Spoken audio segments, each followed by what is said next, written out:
पुंडलिक वरदे हरिविठ्ठल श्री ज्ञानदेव तुकाराम गोपाल कृष्ण भगवान की जय।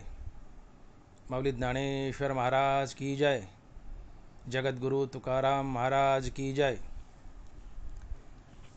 काय सांगू आता संतांचे उपकार, काय सांगू आता संतांचे उपकार, मज निरंतर जागविती। काय द्यावे त्यासी व्हावे उतराई, ठेविता हा पायी जीव थोडा। सहज बोलणे हित उपदेश, करोनी सायास शिकविती। काय द्यावे त्यासी व्हावे उतराई, ठेविता हा पायी जीव थोडा। तुका म्हणे वत्स धेनुवेचे चित्ती, तुका म्हणे वत्स धेनुवेचे चित्ती, तैसे मज येती सांभाळीत। काय द्यावे त्यासी व्हावे उतराई, ठेविता हा पायी जीव थोडा। प्रस्तुत कीर्तनरूपी सेवेसाठी निवडलेला अभंग जगद्गुरु श्री संत तुकाराम महाराज यांचा चार चरणाचा आणि संतपर प्रकरणातील अभंग आहे। तुकोबाराय म्हणतात, काय सांगू आता संतांचे उपकार, मज निरंतर जागविती।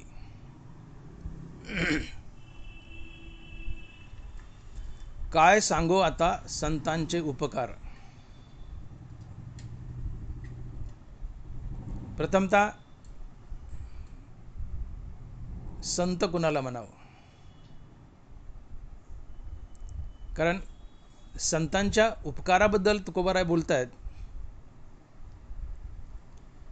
मग नेमकं संत कुणाला म्हणावं।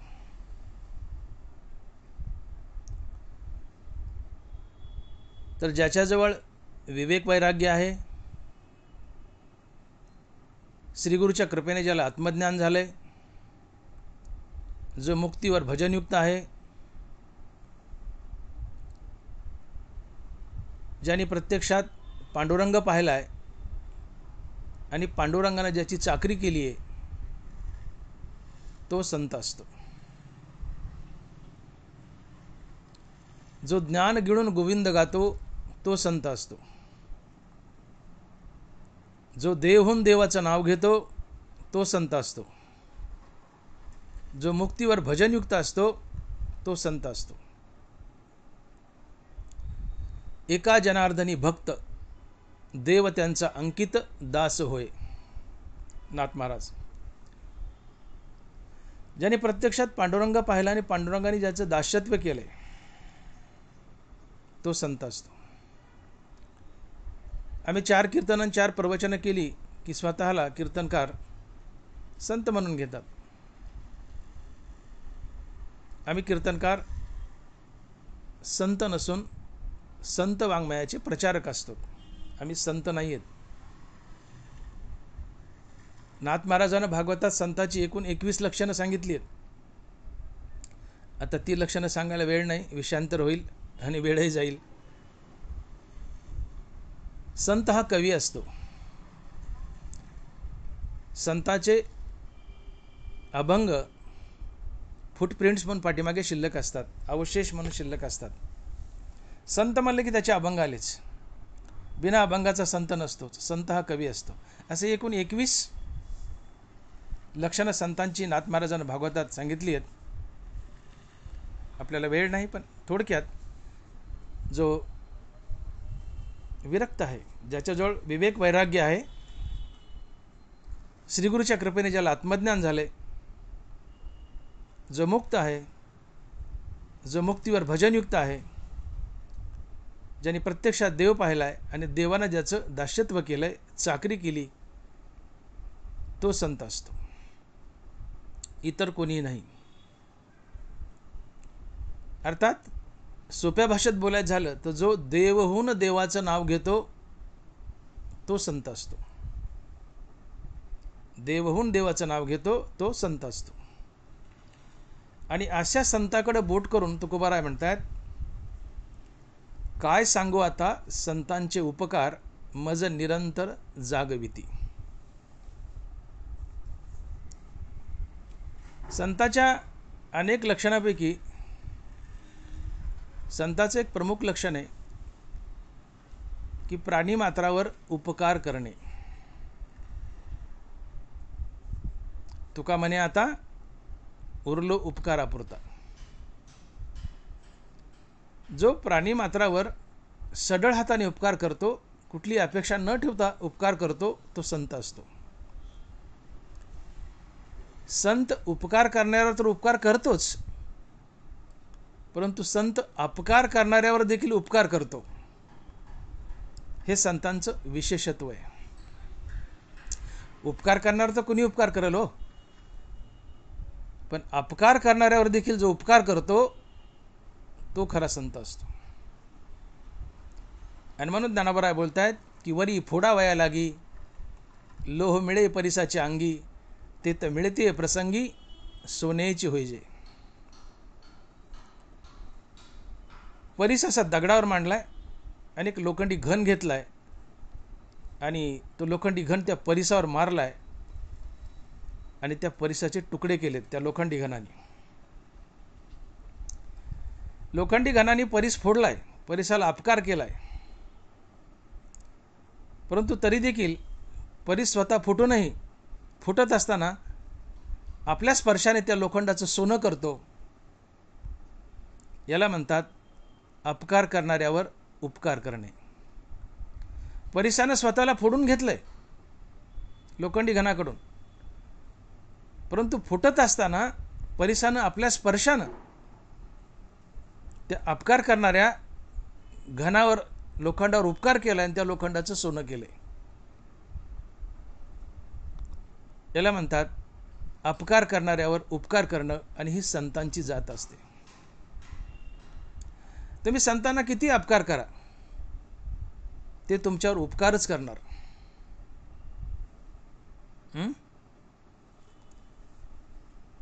अर्थात अपकार करणाऱ्यावर उपकार करतो तो संत असतो.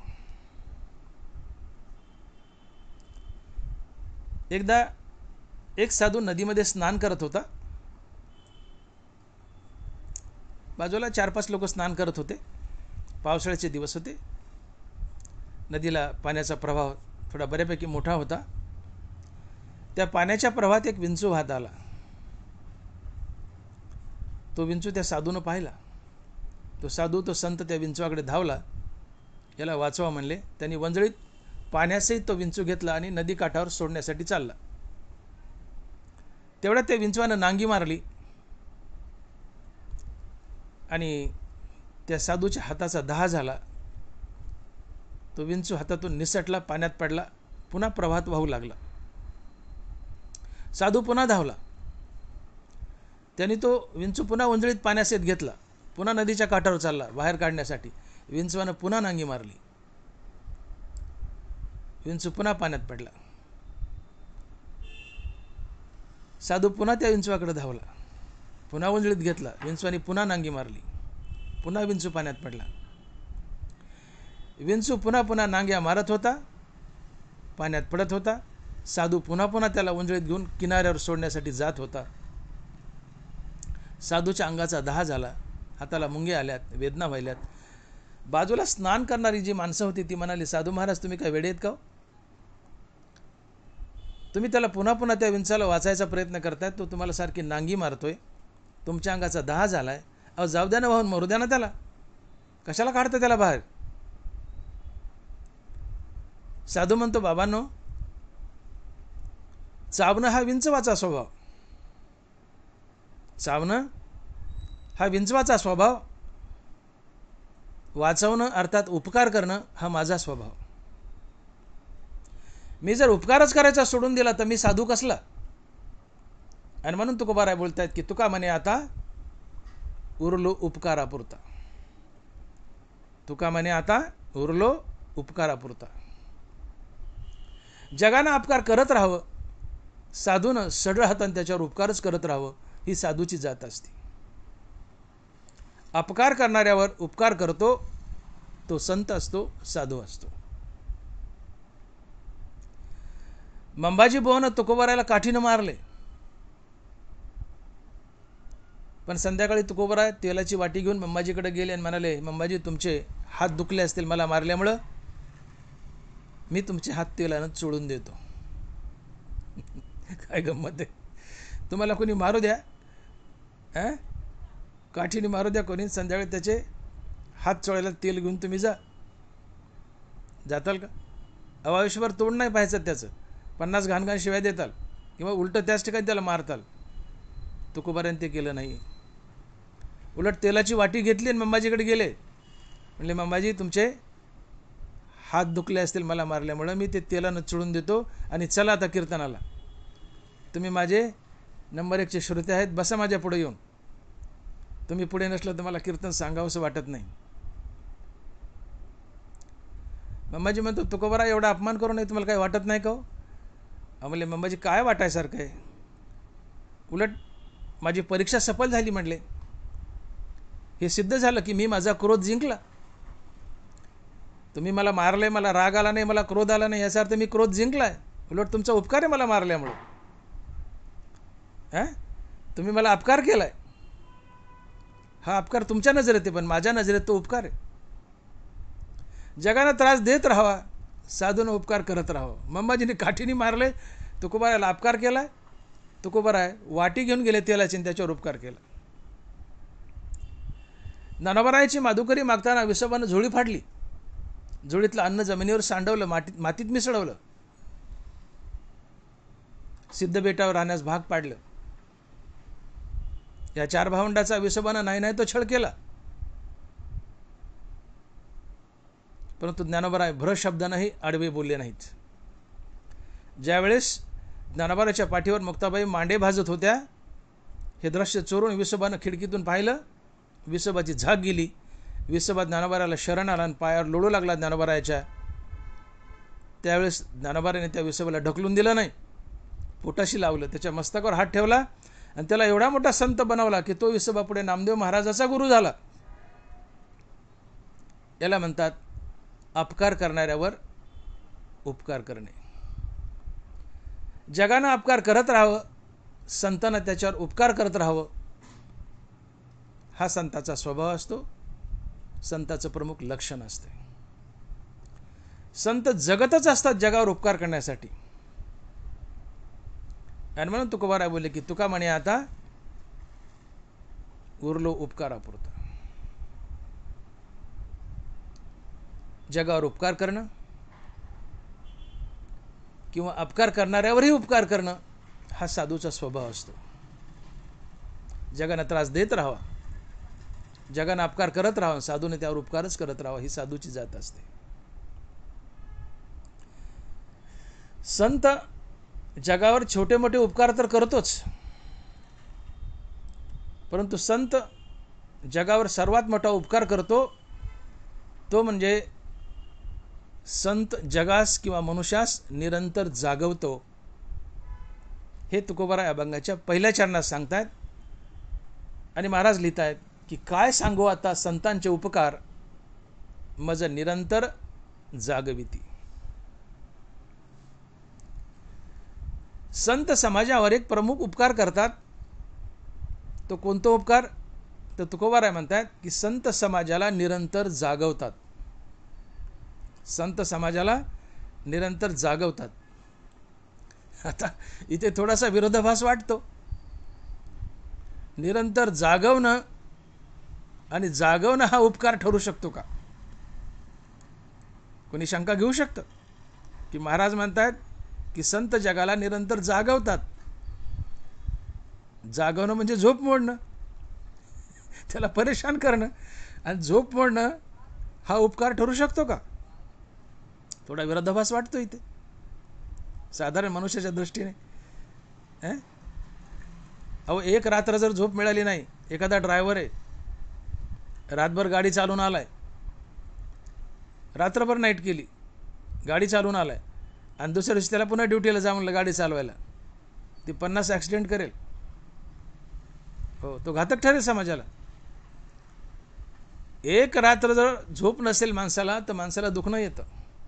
एक रात्र झोप नसेल तर माणसाला दुखणं येतं, मनुष्य घायाळ होतो, कुठे अंग टाकून देतो, त्याची प्रकृती बिघडते, चेहरा उतरतो. माणसाला एक रातभर झोप नसेल तर दुखणं आल्यासारखं वाटतं. आणि मग तुकोबार आहे तुम्हाला जागवताय, तुमची झोप मोडतायत, मग हा उपकार कसला?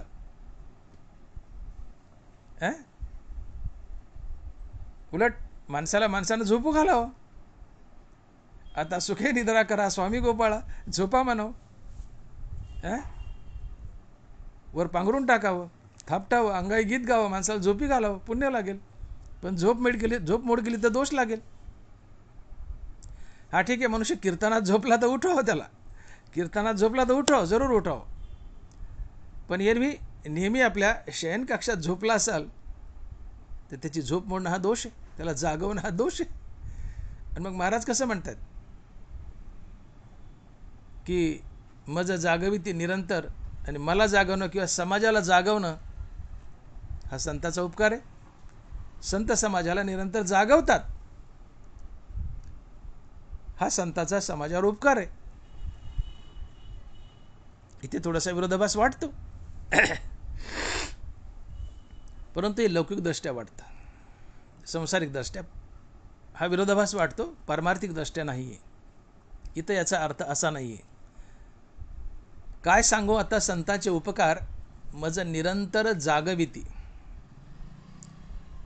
मज निरंतर जागविती याचा अर्थ जो आत्मस्वरूपाच्या ठिकाणी झोपलाय त्याला संत जागवतात, जो मोक्षाच्या ठिकाणी झोपलाय त्याला संत जागवतात, जो नामस्मरणाच्या ठिकाणी झोपलाय त्याला संत जागवतात. त्याच्या बेडरूममध्ये गादीवर झोपलेल्या माणसाला जागवत नाहीत. शब्दशः अर्थ घेऊ नका. एखादा मनुष्य त्याच्या बेडरूममध्ये गादीवर झोपलाय, डाराडूर घोरतोय, त्याला संत जाऊन उठवत नाहीत किंवा जागवत नाहीत. संत कुणाला जागवतात मग?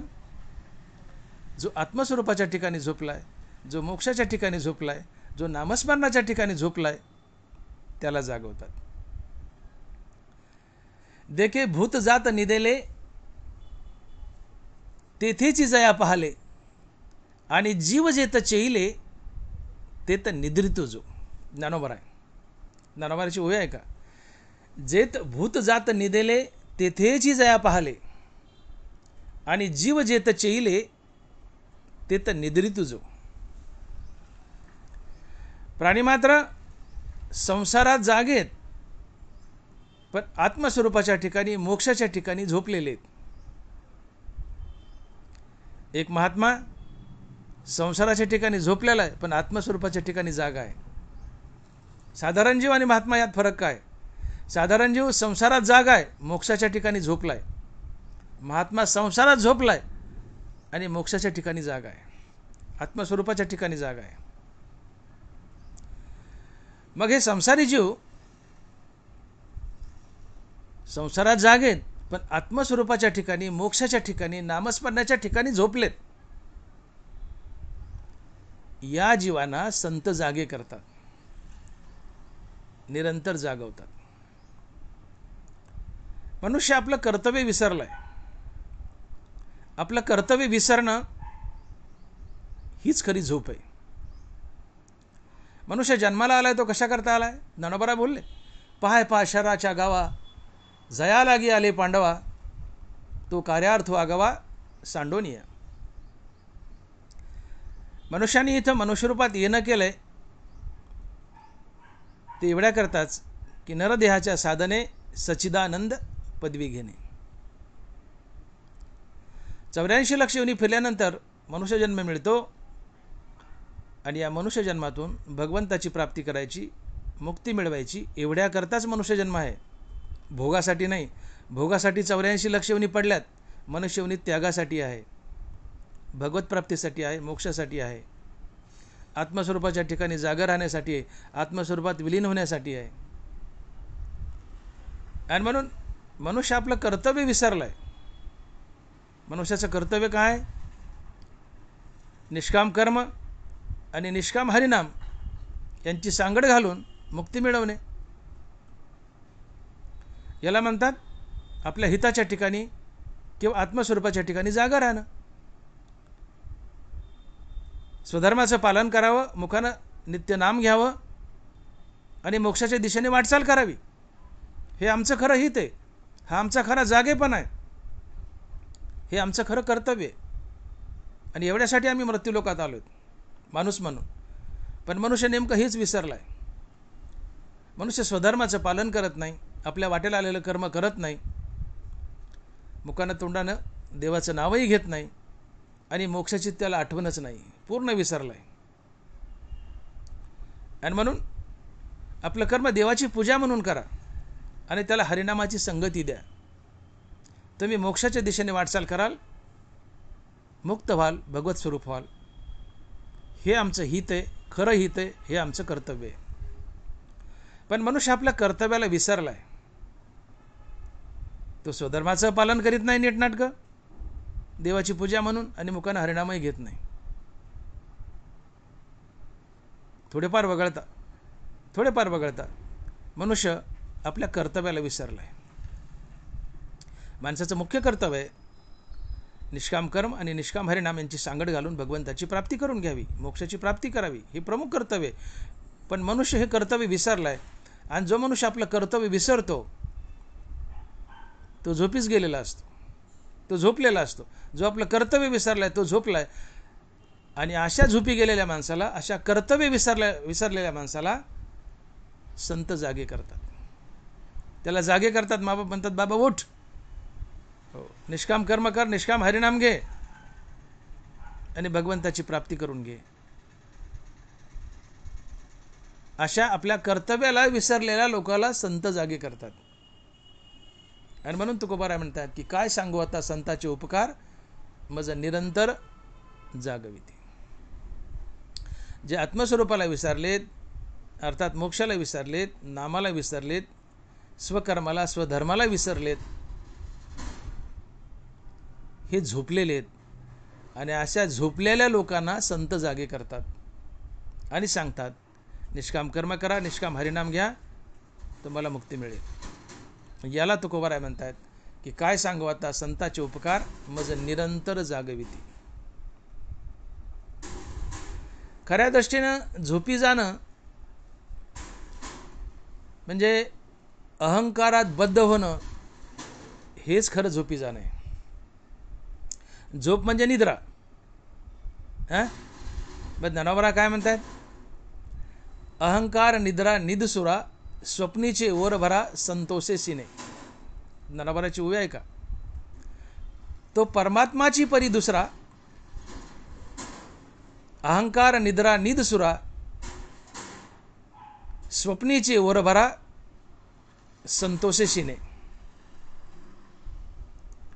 अहंकार निद्रा निदसुरा, स्वप्नीचे ओर भरा संतोष सिने. या चरणाकडे लक्ष द्या. अहंकार निद्रा निदसुरा. मनुष्य अहंकाराच्या निद्रेत घोरतोय, मनुष्य अहंकाराच्या निद्रेत झोपलाय. मी देह आणि देह संबंधीने माझं, ही अहंकाराची निद्रा आहे आणि हीच खरी झोप आहे. आणि या अहंकाराच्या निद्रेतून संत आम्हाला जागे करतात, निरअहंकार करतात आणि मुक्ती मिळवून देतात. आणि अहंकार जाणं हाच मोक्ष असतो. आणि म्हणून तुकोबाराय म्हणतात की अहंकार गेला तुका म्हणे देव झाला.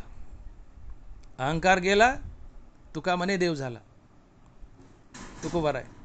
ज्ञानोबराय बोलले, मनपण मुद्दल जाय, मग अहंभावादी की आहे, म्हणून शरीरेची ब्रह्म होय अनुभवितो. मनपण मुद्दल जाय. मोक्षाची खरी व्याख्या अशी आहे की अहंकारासहित मनाचा मनपणा नाहीसा होणं हाच मोक्ष असतो. अहंकारासहित मनाचा मनपणा नाहीसा होणे हाच मोक्ष असतो. इथं ज्ञानोबा काय बोलतात बोला ऐका. मग मनपण मुद्दल जाय, मग अहंभावाधिक की आहे, म्हणून शरीरेची ब्रह्म होय अनुभवितो. अहंकार मनात वास करतो. मन मेलं की मधला अहंकार मरतो. जसं गरोदरबाई मेली की मधला गर्भ मरतो, त्या गर्भाला वेगळं मारायची गरज नाही. मन मेलं की मनात वास करणारा अहंकारही मरतो. आणि अहंकारासहित मनाचा मनपणा नाहीसा होऊन हाच मोक्ष असतो. मग ज्ञानोबराय बोलतात की तैसे मनपण मुद्दल जाय, मग अहंभावाधिक की आहे, म्हणून शरीरेची ब्रह्म होय अनुभवितो. अर्थात अहंकार असेत मनाचा मनपणा नाहीसा होणं हाच मोक्ष आहे. बरोबर आहे. अहंकार गेला तुका म्हणे देव झाला हाच मोक्ष आहे. अहंकार जाणं हाच मोक्ष आहे. नाथ महाराज हेच बोलतायत. देहांतेचे दडपण त्याची बद्धतेचे लक्षण देहांतेचे निरसन मुक्तता जाण नावतया. देहांतेचे निरसन मुक्तता जाण नावतया. अहंकार जाणे हाच मोक्ष आहे. आणि म्हणून या तिन्ही महासंतानं मोक्षाची एकच व्याख्या केली की अहंकार असेत मनाचा मनपणा नाहीसा होणं हाच मोक्ष आहे. आणि मग मनुष्य अहंकाराच्या झोपेत झोपलाय. ज्ञानोबाची ओवी आहे का? अहंकार निद्रा निदसुरा स्वप्नीचे वरभरा संतोषशीने. मनुष्य झोपलाय, मनुष्य निद्रित आहे, पण कशात? अहंकाराच्या निद्रेत. अहंकार निद्रा निदसुरा. मनुष्य अहंकाराच्या झोपेत आहे, अहंकाराच्या निद्रेत आहे. अर्थात मनुष्य अज्ञानाच्या झोपेत आहे. अज्ञानाने अहंकार एकच असतात. अज्ञानाच्या झोपेत अहंकाराच्या झोपेत आहे. आणि या अहंकाराच्या अज्ञानाच्या झोपेतून संत आम्हाला जागे करतात, आमचा अहंकार घालतात आणि मुक्ती मिळवून देतात. अहंकार जाणं हाच मोक्ष असतो. आणि म्हणून तुकोबारा बोलतात की अहंकार गेला तुका म्हणे देव झाला. आणि म्हणून झोप म्हणजे रात्री आम्ही झोपतो ती झोप नाही आहे. इथं तुकोबाराने झोप कोणती सांगायची आहे की तुम्ही अहंकारात घोरतायत, अहंकारात बद्ध आहेत. मी देहाने देहसंबंधीने माझं, प्रपंच सत्य आहे, मी देहाने देहसंबंधीने माझं, हीच खरी झोप आहे असं समजणं हीच झोप आहे. आणि प्रपंच मिथ्या आहे, मी देह नसून आत्मा आहे अशा बोधावर आरूढ होणं ही मुक्ती आहे, ही जागृती आहे, हे अहंकार जाणं आहे. मग झोप म्हणजे काय? मी देह आणि देहसंबंधीने माझं असा देहअहंकार घेणं ही झोप आहे. आणि मी देह नसून आत्मा आहे अशा जागृतीवर येणं हे झोपेतून उठणं आहे, जागृतीवर येणं आहे. आणि मग जीव अहंकाराच्या निद्रेत घोरतोय तर संत त्याचा अहंकार घालून त्याला अहंकाराच्या झोपेतून जागं करतात, निरअहंकार करतात, मुक्त करतात, संत बनवतात. आणि म्हणून तुकोबाराय म्हणतात की काय सांगू आता संताचे उपकार मज निरंतर जागविती. मग अहंकाराच्या निद्रेतून जागं करतात म्हणजे नेमकं काय करतात? संत त्या साधकाच्या मुखात हरिनाम देतात. नेनती काही टानाटोना नामस्मरणा वाचुनी. निळोबाराय संत काही टानाटोना, जादूटोना, दोरागंडी, अंगारा, नारळ, पुड्या भारून देत नाहीत, घंट्या भारून देत नाहीत, तसलं काही करत नाहीत. आणि भारून देतात ते संतच नसतात. ते कोण असतात ते तुम्ही तुमचं बघा, पण ते संत नसतात. संताकडे काही तुम्ही अडचण घेऊन जा, ते एकच सांगतात, तू रामकृष्ण हरी म्हण, तू विठ्ठल विठ्ठल म्हण. नेनती काही टानाटोना नामस्मरणा वाचोनी. संताकडे काही प्रॉब्लेम, काही अडचण घेऊन जा, ते एकच सांगतात, देवाचं नाव घे, रामकृष्ण हरी म्हण. ते घंट्या बांधणं, घाट्या बांधणं, घाट्या भारून देणं, अंगारा, पुड्या, दोरी, गंडा, नारळ, जादूटोना, टानाटोना असलं काही सांगत नाही. नेनती काही टानाटोना नामस्मरणा वाचून. संत साधकाच्या मुखात रामनाम देतात. आणि एकदा मुखात रामनाम बसलं की नामे होय जे विरक्त, नामे निर्मळ होय चित्त, नामे साधे गुणातीत, नामे निर्मुक्त भवपाश. नामानं विवेक येतो, नामानं वैराग्य येतं, नामानं चित्त निर्मळ होतं, नामाने मनुष्य मुक्त होतो. नामे होय जे विरक्त, नामे निर्मळ होय चित्त, नामे साधे गुणातीत, नामे निर्मुक्त भवपाश. नामाने विवेक, नामानं वैराग्य, नामानं गुणातीत अवस्था, नामानं चित्ताची निर्मळता आणि नामाने मुक्ती. या सगळ्या गोष्टी नामानं घडतात. पण या नामाला निष्काम हरिनामाची संगती मात्र द्यावी लागते. निष्काम करणं टाकू नये. निष्काम कर्म टाकू नये, तो दोष आहे. कर्मत्यागी लंडतो तुका म्हणे अधम, त्याशी भक्ती दुशी हरीची. न बाणता स्थिती अंगी कर्मत्यागी लंडतो तुका म्हणे अधम, त्याशी भक्ती दुशी हरीची. आणि म्हणून निष्काम कर्म आणि निष्काम हरिनाम यांची संगती घाला. जीवनात विवेक येईल, वैराग्य येईल, चित्त निर्मळ होईल, गुणातीत अवस्था येईल, तुम्ही निर्गुण व्हाल, मुक्त व्हाल, देव व्हाल, नराचं नारायण व्हाल. निरंतर नाम जपा. हां, तुमचे सगळे काम क्रोधादी विकारही जातील, अहंकारही जाईल. राम म्हणता काम क्रोधाचे दहन होय अभिमान देशोधडी. तुकोबर आहे. तुम्ही संतांची सेवा करा, संतांच्या चरणात बसा. संत चरण उपासिता वैराग्यसी. काय फायदा आहे? जयाचे अहम विश्रामे आत्मरूपी. संतांच्या चरणाची सेवा केली तर संतांच्या चरणाची सेवा म्हणजे संतांचा अंग किंवा पाय कचा कचा दाबायचे असं नाही, केवळ त्यांचं अंगण झाडायचं, पाणी भरायचं हे नाही. तर संत सांगतात सकाळी उठल्यापासून रात्री झोपेपर्यंत आपलं प्रत्येक कर्म देवाची पूजा म्हणून करा. हे कर्म करताना आणि इतर वेळेस आपलं चित्त हरिनामात बांधून ठेवा आणि जगातील प्रत्येक प्राणी मात्र हा देवच आहे असं समजून त्याच्यासोबत देवतुल्य व्यवहार करा. असं वागणं म्हणजे भगवंताची परिपूर्ण भक्ती आहे आणि संताची परिपूर्ण सेवा आहे. जे जे भेटे भूत ते ते मानिजे भगवंत, हा भक्तियोग निश्चित जाण माझा. स्वकर्माचे चोखाळी मज पूजा करुणी भली, तेने प्रसादे आकळी ज्ञाननिष्ठेते. यावरील 3 गोष्टीप्रमाणे वागणं ही संतांची खरी सेवा आहे. आणि या संतांच्या सेवेने काय होतं की जयाचे अहम विश्रामे आत्मरूपी. तुमचा अहंकार आत्मरूपात विलीन होतो, तुम्ही मुक्त होता. आणि म्हणून संत तुमच्या मुखात हरिनाम देतात, तुमचा विवेक आणि वैराग्य जागा करतात. तो संतच तुमचा श्रीगुरू बनतो. अहम ब्रह्मास्मी या महावाक्याचं श्रवण करून तुम्हाला मुक्ती देतो. तुम्ही मुक्तीवर भजनयुक्त होता, संत बनता. पांडुरंग डोळ्यानं पाहता, पांडुरंग येऊन तुमची चाकरी करतो, तुमच्या संसारात राबतो आणि मग तुम्ही खरे संत बनता. आणि याला तुकोबाराय म्हणतात की काय सांगू आता संताचे उपकार मज निरंतर जागविती. तुम्हाला संतानं जागवलं म्हणजे काय केलंय? तुमच्या मुखात तुम्हाला विसर पडला हरिनामाचा, तुमच्या मुखात हरिनाम दिलं.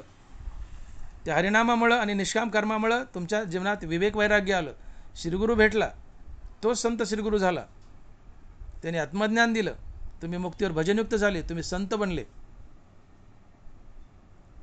आणि संत बनणं हे मानवी जीवनाचं सर्वात मोठं सार्थक असतं. देव पाहणं ही मानवी जीवनातलं सर्वात मोठं सार्थक असतं. तुका म्हणे जन्म आल्याचे सार्थक विठ्ठलच एक देखील आहे. संत बनणं आणि विठ्ठल पाहणं हे मानवी जीवनातलं सगळ्यात मोठं सार्थक आहे. तिथपर्यंत संत तुम्हाला निहून पोहोचतं करतात आणि हे तुमच्या जीवनातलं खरंच जागवणं आहे. हे खरं जागवणं आहे. तुम्ही अहंकाराच्या झोपेत झोपलायत, अहंकारात घोरतायत, तर संत तुमचा अहंकार घालतात नामस्मरणाने, तुम्हाला अहंकार शून्य बनवतात आणि मुक्त करतात. म्हणजे तुम्हाला जागवलं. झोप म्हणजे काय? झोप म्हणजे काय? तुम्ही अहंकारात झोपलायत. अहंकार वराशी बाळगणं, मी देहन देह संबंधीने माझं असं समजणं, हीच खरी झोप आहे. हो, अहंकार निद्रा निधसुरा, अहंकारात बद्ध राहणं हीच खरी झोप आहे. आणि मग संत तुमच्या मुखात नामस्मरण देतात आणि नामस्मरणाने सगळे तुमचे विकार जातात, तुम्हाला मुक्ती देतात. म्हणजेच तुम्हाला अहंकार शून्य करतात, म्हणजे तुम्हाला झोपेतून जागं केलं. तुम्ही अहंकारात बद्ध आहेत म्हणजे झोपलात, अहंकार शून्य झालात म्हणजे तुम्हाला जागवलं आहे आणि तुम्ही देव झाले. आणि म्हणून तुकोबाराय बोलतायत की काय सांगू आता संताचे उपकार मज निरंतर जागविती. संत तुम्हाला सांगून देतात की बाबा तू मनुष्य जीवनात आलायस, तू विचार कर, तू कोण आहे, कुठून आलास, कशासाठी आलास, तुला काय करायचे,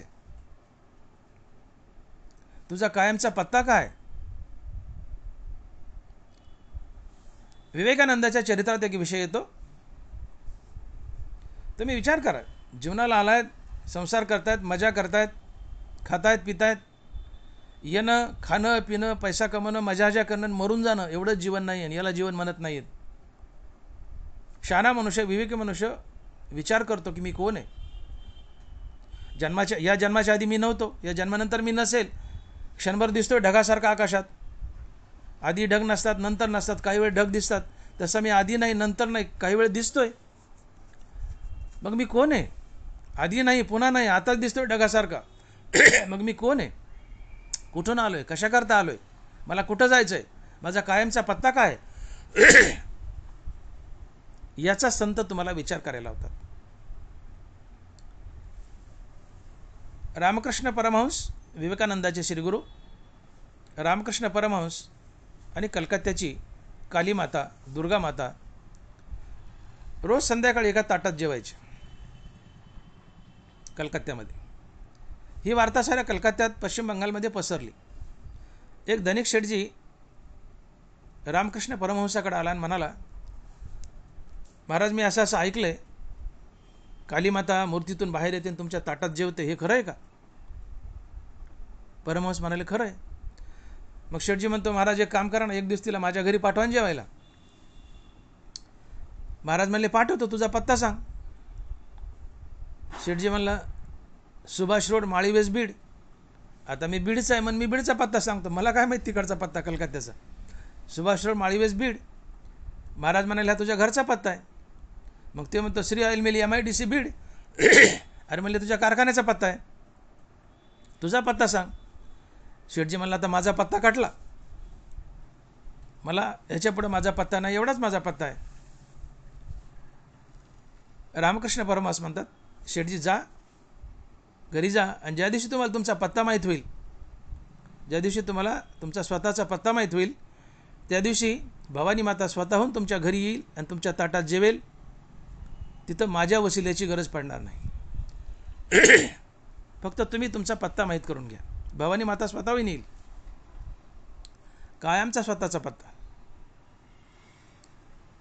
मी आज डॉक्टर भागवत मोठे, तुम्ही मला विचारलं तुमचा पत्ता काय, तर मी सांगेन डॉक्टर भागवत मोठे, नेत्रतज्ञ, बीड. डॉक्टर भागवत मोठे, नेत्रतज्ञ, आदर्श नगर, बीड. हा माझा कायमचा पत्ता आहे का? आज माझं वय 65 वर्षाचं आहे, अजून 35 वर्ष, मनुष्याला आयुष्य 100 वर्षाचं, ते पांडुरंगानं दिलं तर. अजून 35 वर्षानं या जगात मी नसेल. मग तुम्ही जर मला पत्र पाठवलं की डॉक्टर भागवत मोठे, MBBS MS, नेत्रतज्ञ, आदर्श नगर, बीड, या पत्त्यावर पत्र पाठवलं, तर माझ्या मुलाबाळाला मिळेल, ते मला मिळेल का? नाही मिळणार. मग डॉक्टर भागवत मोठे, MBBS MS, नेत्रतज्ञ, Adarsh Nagar, DP road, Beed, हा माझा कायमचा पत्ता ठरतो का?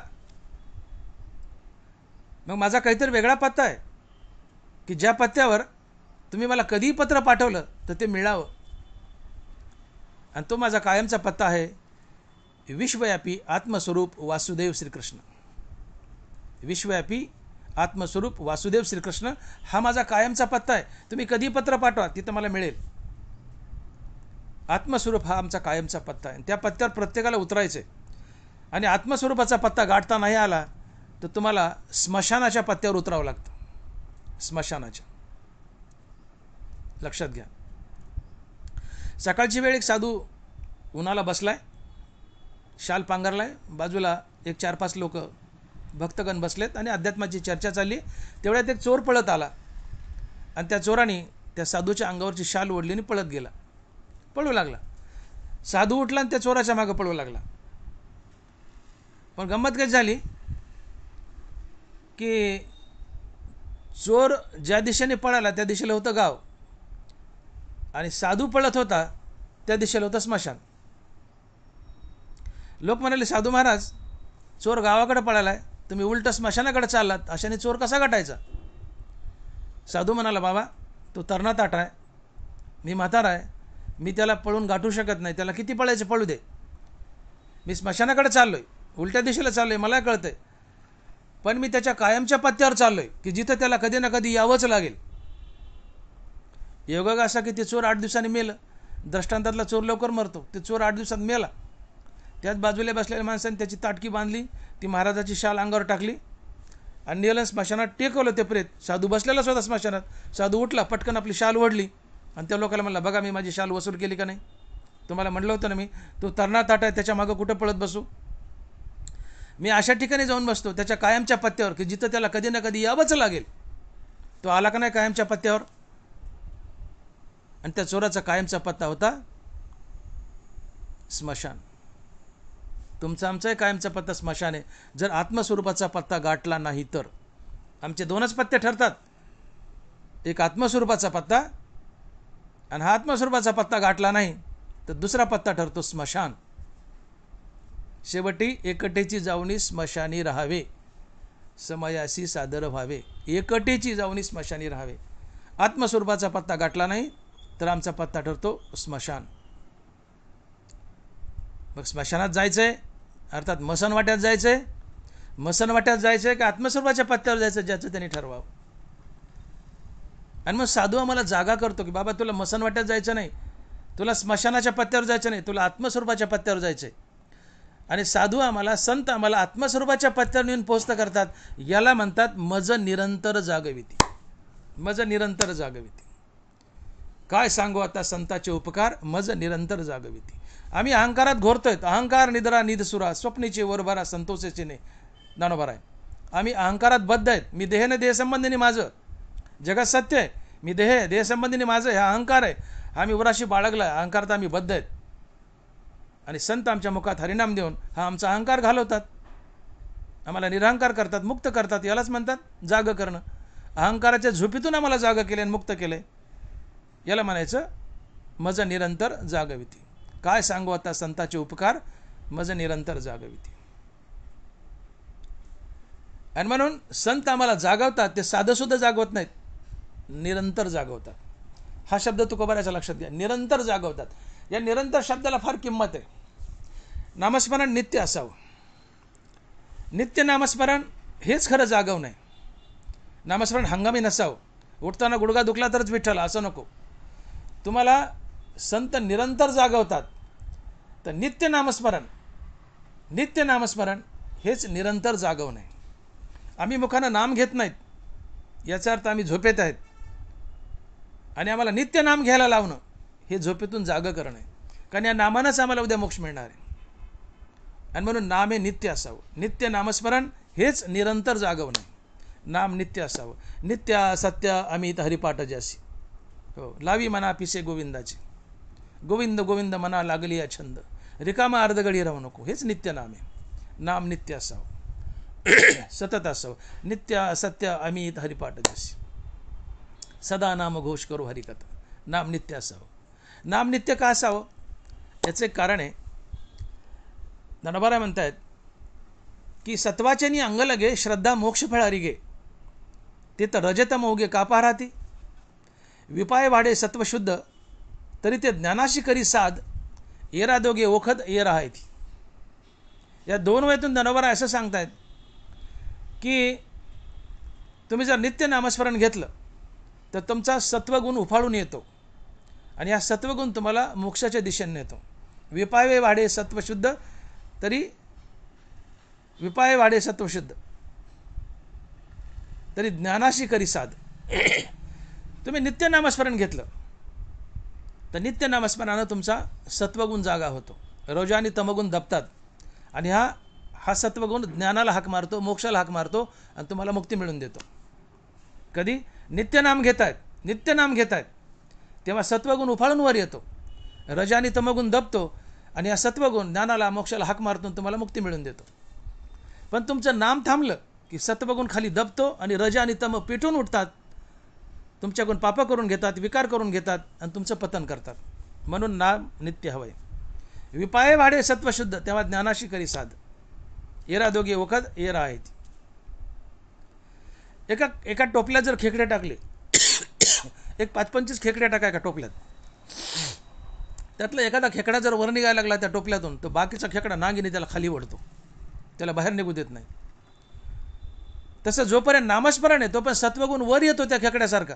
पण नामस्मरण थांबलं की रज आणि तम पेटून उठतात आणि रजतम त्या सत्वाला खाली वाढतात आणि तुमचं पतन करतात. आणि म्हणून नाम नित्य हवे. हो, विपाये वाढे सत्वशुद्ध, तेव्हा ज्ञानाशी करी साध. येरा दोघे ओखद ये राहते. सत्वाचे अंग लगे, श्रद्धा मोक्ष फळारी गे. तिथं रजतम उगे कापा राहते. सत्वगुण तुम्हाला मोक्ष मिळून देईल.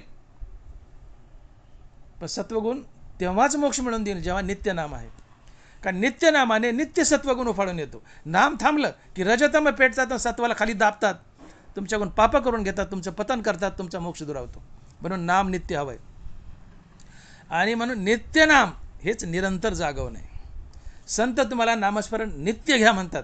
नित्य असत्य अमित हरिपाठ जैसी. हो, रिकामा अर्धघडी राहू नको. लावी मना पिसे गोविंदाचे. हे नित्य नाम आहे. नित्य नाम हेच निरंतर जागणे. संत आम्हाला निरंतर जागवतात. म्हणजे काय करतात? नित्य नाम घ्यायला लावतात. काय सांगू आता संताचे उपकार मज निरंतर जागविती. नित्यनाम, नित्य सत्वगुण. नित्य सत्वगुण तो ज्ञानाला मोक्षाला हाक मारतो, तुम्हाला मुक्ती मिळून देतो. याला म्हणतात झोपेतून जाग करणं. काय सांगू आता संताचे उपकार मज निरंतर जागविते. आणि म्हणून तुकोबाराय म्हणतात की संत आम्हाला झोपेतून जाग करतायत. काय सांगू आता संताचे उपकार माझं निरंतर जागविती. संत आम्हाला झोपेतून जागे करतात.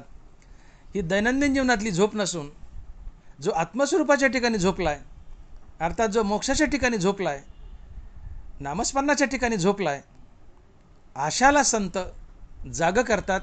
अर्थात त्याच्या मुखात हरिनाम देतात आणि त्याला मोक्षाच्या दिशेने वाटचाल करायला भाग पाडतात. याला म्हणायचं मज निरंतर जागविती. आम्ही आमचं कर्तव्य विसरलोय. इथं आलो ते मोक्षासाठी, पण हे कर्तव्य विसरलोय. इथं आलो ते नामस्मरण करून मुक्त होण्यासाठी, पण त्या नामाला विसरलोय. आणि म्हणून संत आम्हाला आमच्या कर्तव्याची आठवण करून देतात, मुखात नाम घ्यायला लावतात आणि आत्मस्वरूपाच्या दिशेने वाटचाल करायला लावतात.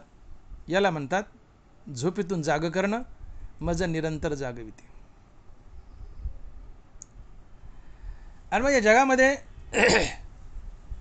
सगळ्यात दुर्मिळ जर काय असेल तर ती मोक्षाची प्राप्ती, आत्मस्वरूपाची ओळख.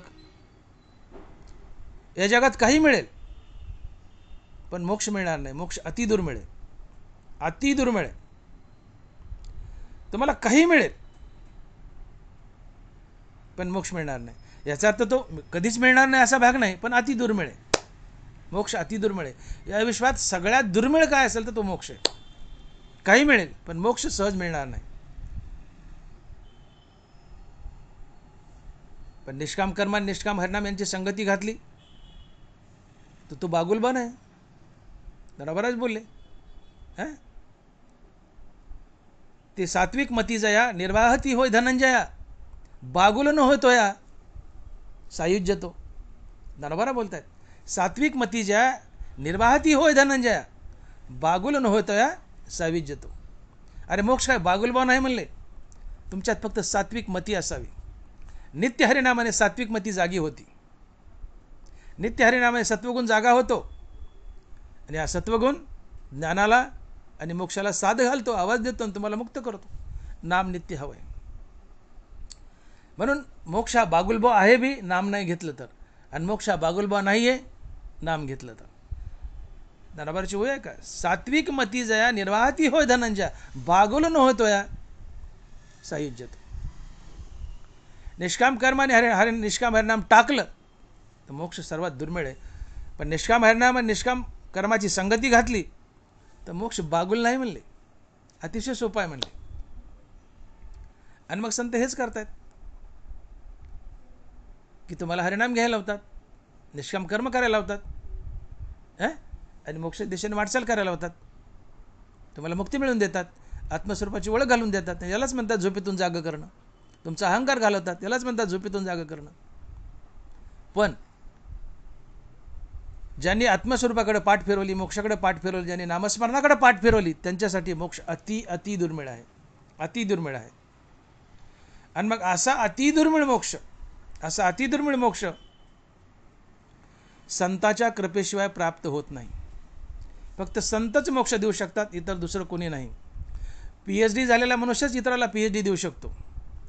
MSMD असलेला मनुष्यच इतराला MSMD देऊ शकतो. MBBS मनुष्य दुसऱ्या माणसाला MSMD देऊ शकत नाही. तसं नॉन संत किंवा नॉन PhD तुम्हाला PhD किंवा संतपद देऊ शकत नाही. संतच तुम्हाला संतपद देऊ शकतो, कारण संतापाशी आत्मज्ञान असते. आत्मज्ञाने चोकडी संत जे माझी रूपडी, ते तर दृष्टी पडो आवडी कामिनी जैसी. जसं PhD झालेला गाईडच तुम्हाला PhD देऊ शकतो, तसं आत्मज्ञानी संतच तुम्हाला आत्मज्ञान देऊ शकतो, इतर कोणी नाही. मग आत्मज्ञानी फक्त संत असतात आणि फक्त संतच आत्मज्ञान देऊ शकतो. आणि आत्मज्ञान आणि मोक्ष या विश्वातली सर्वात दुर्मिळ गोष्ट आहे, जी सहज प्राप्त होत नाही.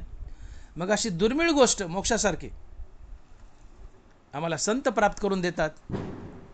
आणि म्हणून तुकोबारा बोलतायत की अशी जी दुर्मिळ गोष्ट आहे विश्वातली, की जी सहज मिळत नाही, फक्त संतच देऊ शकतात, दुसरं कोणीच देऊ शकत नाही, आणि ती महत् साहसाने मिळते, सहज मिळत नाही, अशी दुर्मिळ गोष्ट संत आम्हाला देत आहेत.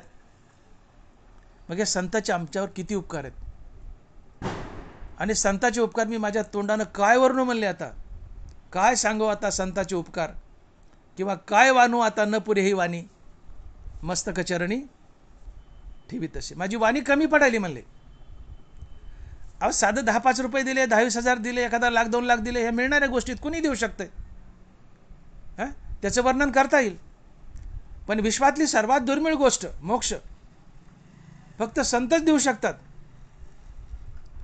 आणि जे सहज मिळत नाही, असा मोक्ष जर संतच देऊ शकतात,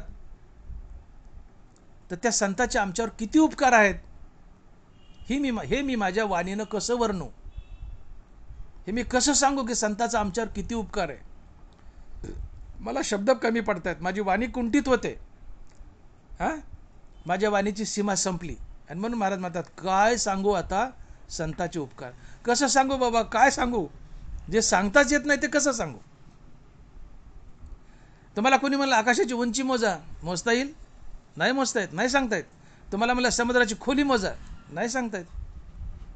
तुम्हाला म्हणलं समुद्रात पाणी किती लिटर आहे, नाही मोजता येत, नाही सांगता येत. आकाशाची उंची सांगता येत नाही, समुद्राची खोली सांगता येत नाही, समुद्रात पाणी किती लिटर आहे सांगता येत नाही. तसं संताचा आमच्यावर किती उपकार आहे हेही सांगता येत नाही. संताचा आमच्यावर किती उपकार आहे हेही सांगता येत नाही. आणि म्हणून तुकोबाराचा शब्दप्रयोग आहे, काय सांगू आता संताचे उपकार. इथं वाणी कुंठित झाली. काय सांगा बाबा आता, काय लग्न झालं ते बाबा बाबा बाबा. एखाद्या मोठ्या धनिक माणसाचं लग्न आहे आणि फारच भव्य दिवस झालं, माणसं काय म्हणतात, काय लग्न झालं बाबा बाबा बाबा, काय सांगा बाबा आता, काय सांगा बाबा. वाणी कुंठित होते, शब्द कमी पडतात. काय कीर्तन झालं बाबा बाबा, म्हणजे आजपर्यंत तसं कुणाचंच कीर्तन झालं नाही. जिथं शब्द अपुरे पडतात वर्णन करायला, तिथं शब्द प्रयोग होतो, काय सांगा बाबा, काय बोला बाबा, काय म्हणा बाबा. तसं काय सांगू आता संताचे उपकार, काय सांगू म्हणले मी. माझी वाणी कुंठित झाली आहे, की जे कधीच मिळत नाही ते मिळून देतात, तो मोक्ष. आणि मग संताचा आमच्यावर किती मोठा उपकार आहे. विश्वातली दुर्मिळ वस्तू आम्हाला संत मिळवून देतात, किती मोठा उपकार आहे. मग किती मोठा उपकार आहे तर कसं वर्णू, मला वर्णनच करता येत नाही, शब्द सापडत नाहीत. म्हणून काय वानू आता, किंवा काय सांगू आता संताचे उपकार, माझं निरंतर जागविते. बरं, या जगामध्ये विश्वामध्ये अशा काही वस्तू आहेत की त्याही आमच्यावर उपकार करतात. संत उपकार करतात असंच नाही. सूर्य उपकार करतो प्रकाश देऊन, हां, चंद्र उपकार करतो प्रकाश देऊन, मेघ उपकार करतो. मग त्यांची उपमा द्यावी. काय सांगू आता संताचे उपकार. म्हणा संताचे उपकार सूर्या एवढे आहेत, चंद्रा एवढे आहेत, मेघा एवढे आहेत. पण ज्ञानावरच बोलले, तो वास्तवे हे किडाळ. संताला किंवा संताच्या उपकाराला जर सूर्याची उपमा दिली तर सूर्य आस्तवतो, गरम होतो, दाह होतो. संत थंड आहेत. मग संताला आणि संताच्या उपकाराला सूर्याची उपमा देता येत नाही. तो वास्तवे हे किडाळ.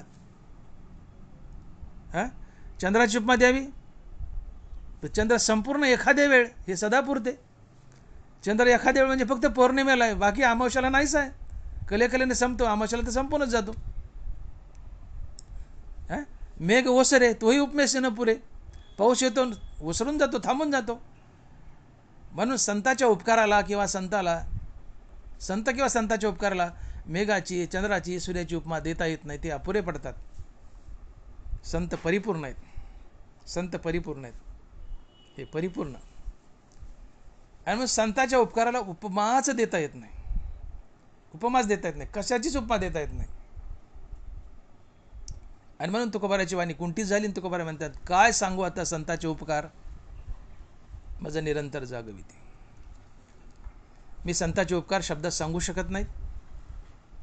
संत आम्हाला अहंकाराच्या निद्रेतून जागं करतात, आमच्या मुखात हरिनाम देऊन आमचा अहंकार घालवतात, आमच्या जीवनात विवेक वैराग्य आणतात,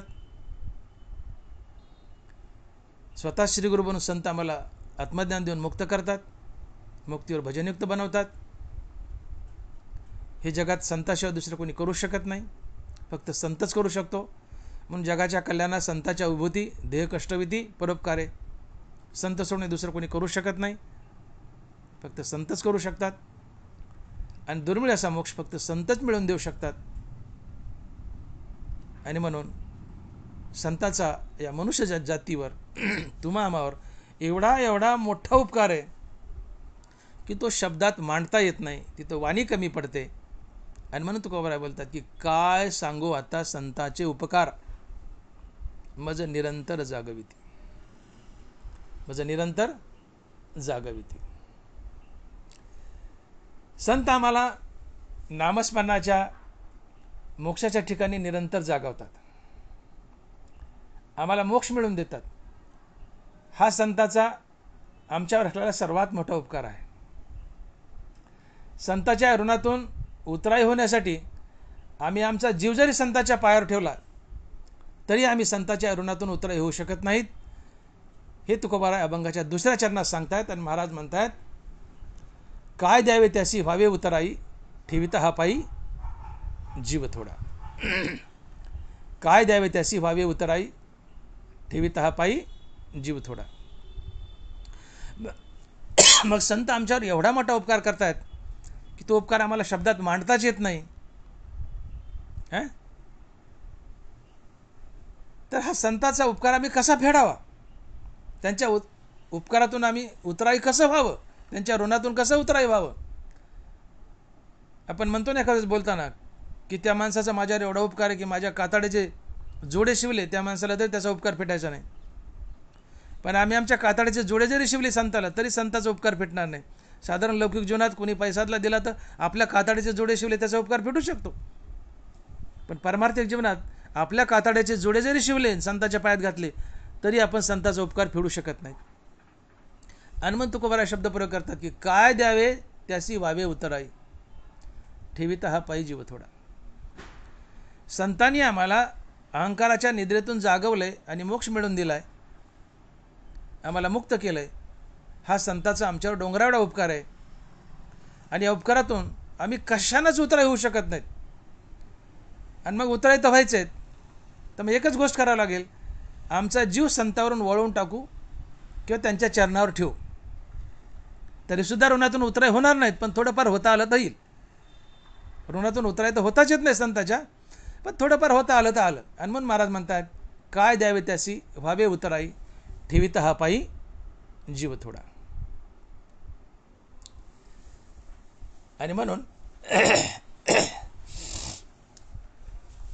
या अभंगामध्ये एकूण 3 गोष्टी आल्यात की ज्या प्रकारे संतांनी आमच्यावर उपकार केलाय. पहिल्या चरणात तुकोबाराय म्हणतात की संत आम्हाला जागवतात.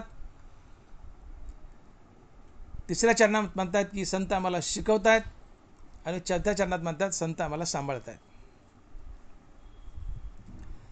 संत आम्हाला शिकवतायत. पहिल्या चरणात जागवतायत. दुसऱ्यात पाहिलं आपण की हा उपकार आपण फेडू शकत नाही, त्यांच्या चरणावर आपण जीव वळवून टाकलाय, बस थोडंफार उतराई होता आलं तर आलं.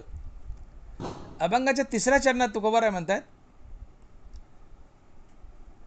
की सहज बोलणे हित उपदेश, करोनी सायास शिकविती. पहिल्या चरणात जागवले, तिसऱ्यात शिकवले आणि चौथ्यामध्ये आम्हाला सांभाळले. तिसऱ्यात शिकवले, सहज बोलणे हित उपदेश, करोनी सायास शिकविती. संतांचं सहज बोलणं हे आमच्या हिताचं असते. संतांचं सहज बोलणं हा धर्म असतो. सहज बोलणे हित उपदेश, सहज बोलणे हित उपदेश. ज्ञानोबा बोलले की जयाचे बोले धर्मोजिये, दिठी महासिद्धी तेवी आहे, स्वर्ग सुखादी ये खेळू जायचा. जयाचे बोलू धर्मोजी आहे. संत जे बोलतील तो धर्म असतो. संत धर्मासारखं वागतात असं म्हणायचं नाही. संत बोलतील तोच धर्म, संत वागतील तोच धर्म. जयाचे बोलू धर्मोजी आहे, दिठी महासिद्धी तेवी आहे. संत बोलतील तोच धर्म, आणि संत बोलतील तो धर्म आहे, तर त्या धर्माचं आचरण हेच आमचं हित आहे.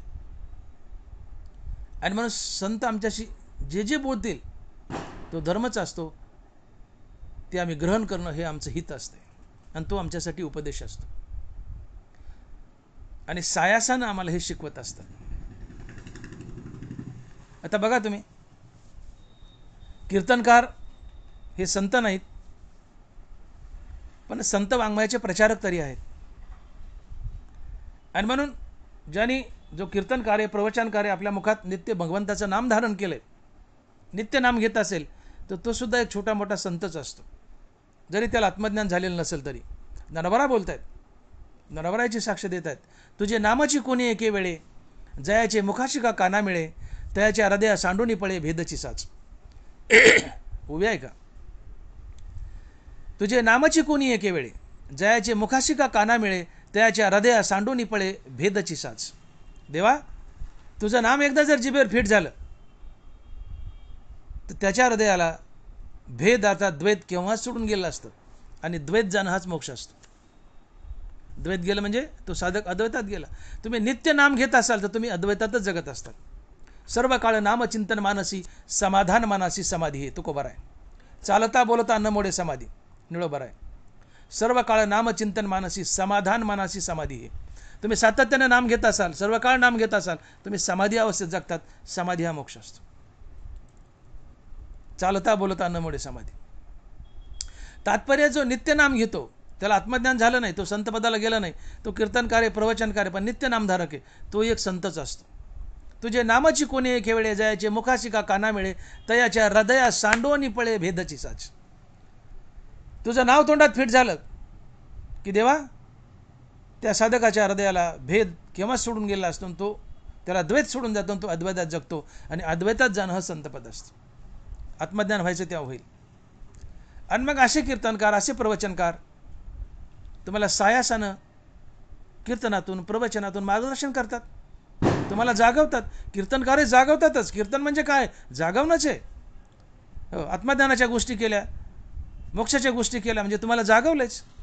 तुमचा अहंकार घालण्याचा, अज्ञान घालण्याचा संत किंवा हे कीर्तनकार प्रवचन करतात.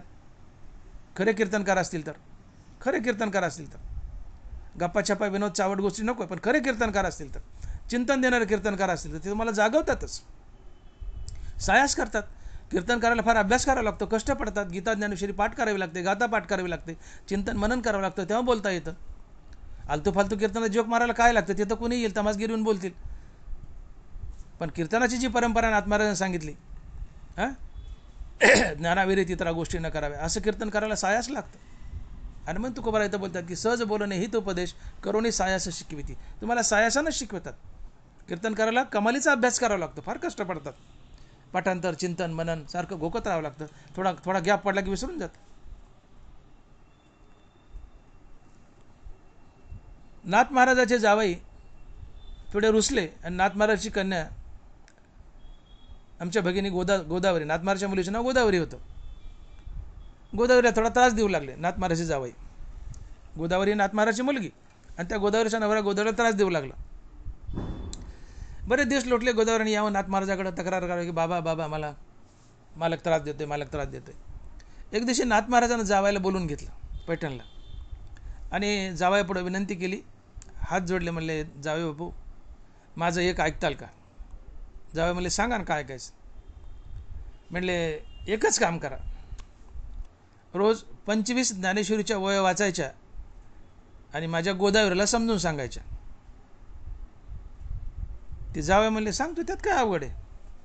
म्हणले बघा बरं, वह्या वाचायच्या आणि गोदावरीला समजून सांगायच्यात, हे वाक्य लक्षात ठेवा. ते म्हणले सांगाल त्यात काय अवघड आहे? आता वह्या वाचल्या पहिल्या दिवशी 25, पण समजून सांगायला त्या आपल्याला समजल्या पाहिजे ना आधी.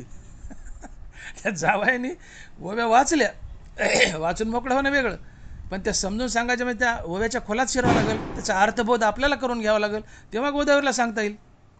आली ना पंचायत, हा शब्द तर दिलाय, अडकला ना माणूस तो जावाई.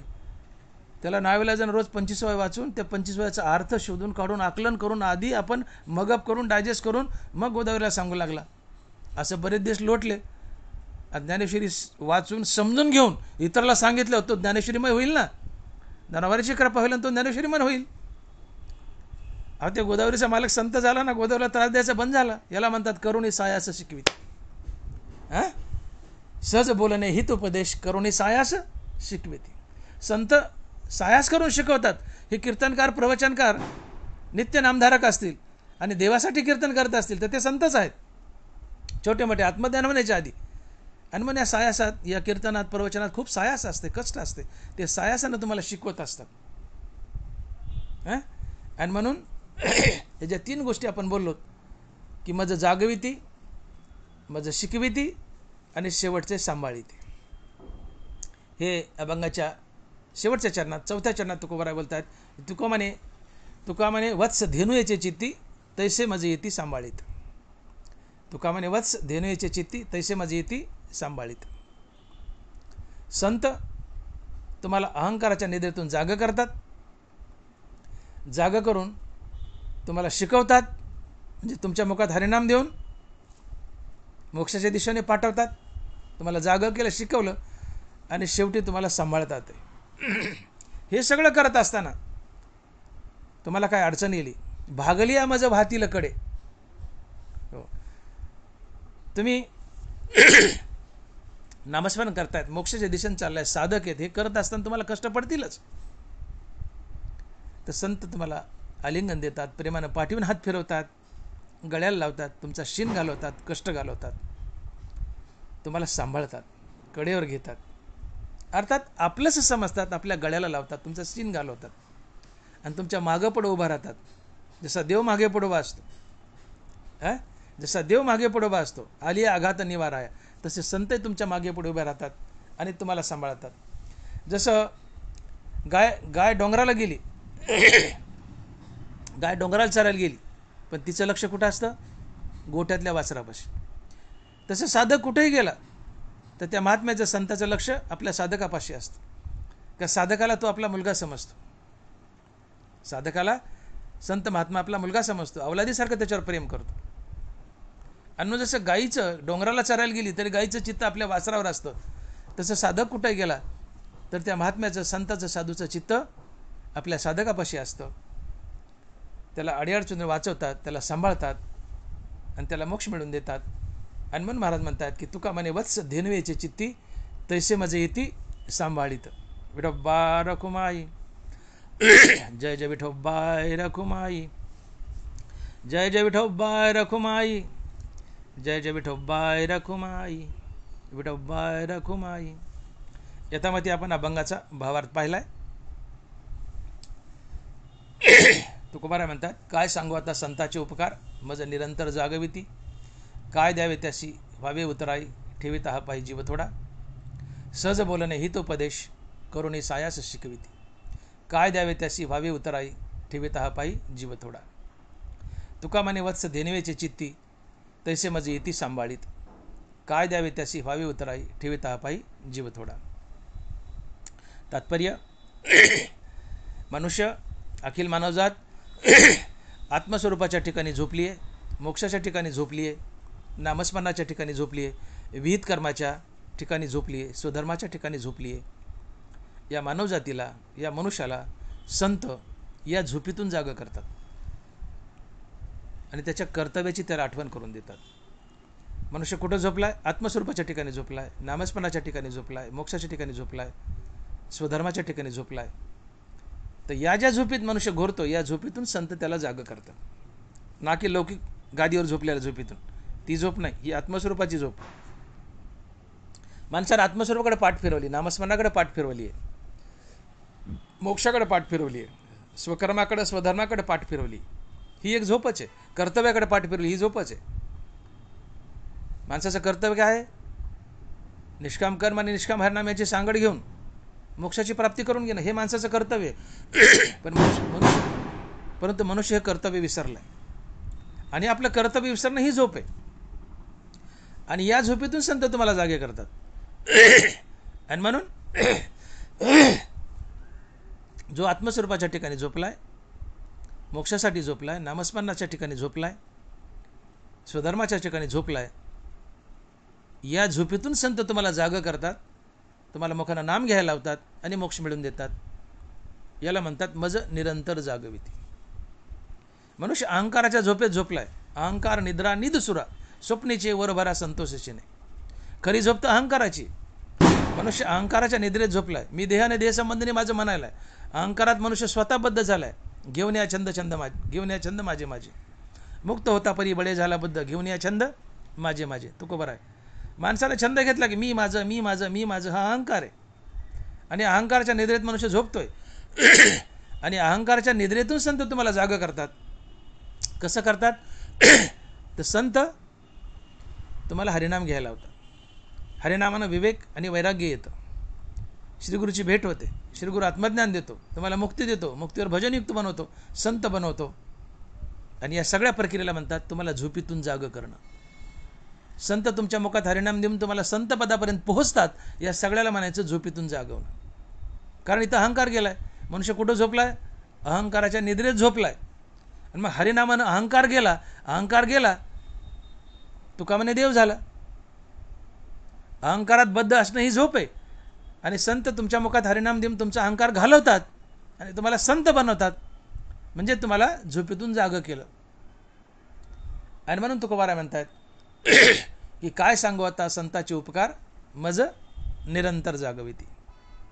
ज्ञानेश्वर माऊली, ज्ञानराज माऊली तुकाराम.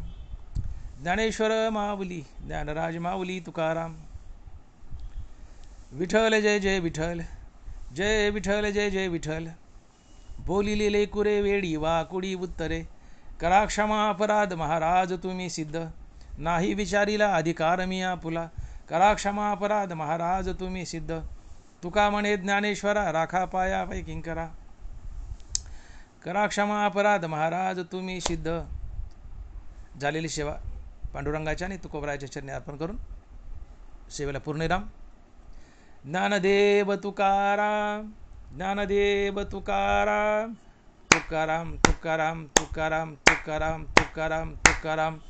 पुंडलीक वरदे हर विठ्ठल श्री ज्ञानदेव तुकाराम. गोपाल कृष्ण भगवान की जय. माऊली ज्ञानेश्वर महाराज की जय. जगद्गुरु तुकाराम महाराज की जय. विठ्ठल विठ्ठल विठ्ठल विठ्ठल विठ्ठल विठ्ठल विठ्ठल विठ्ठल विठ्ठल विठ्ठल विठ्ठल विठ्ठल विठ्ठल.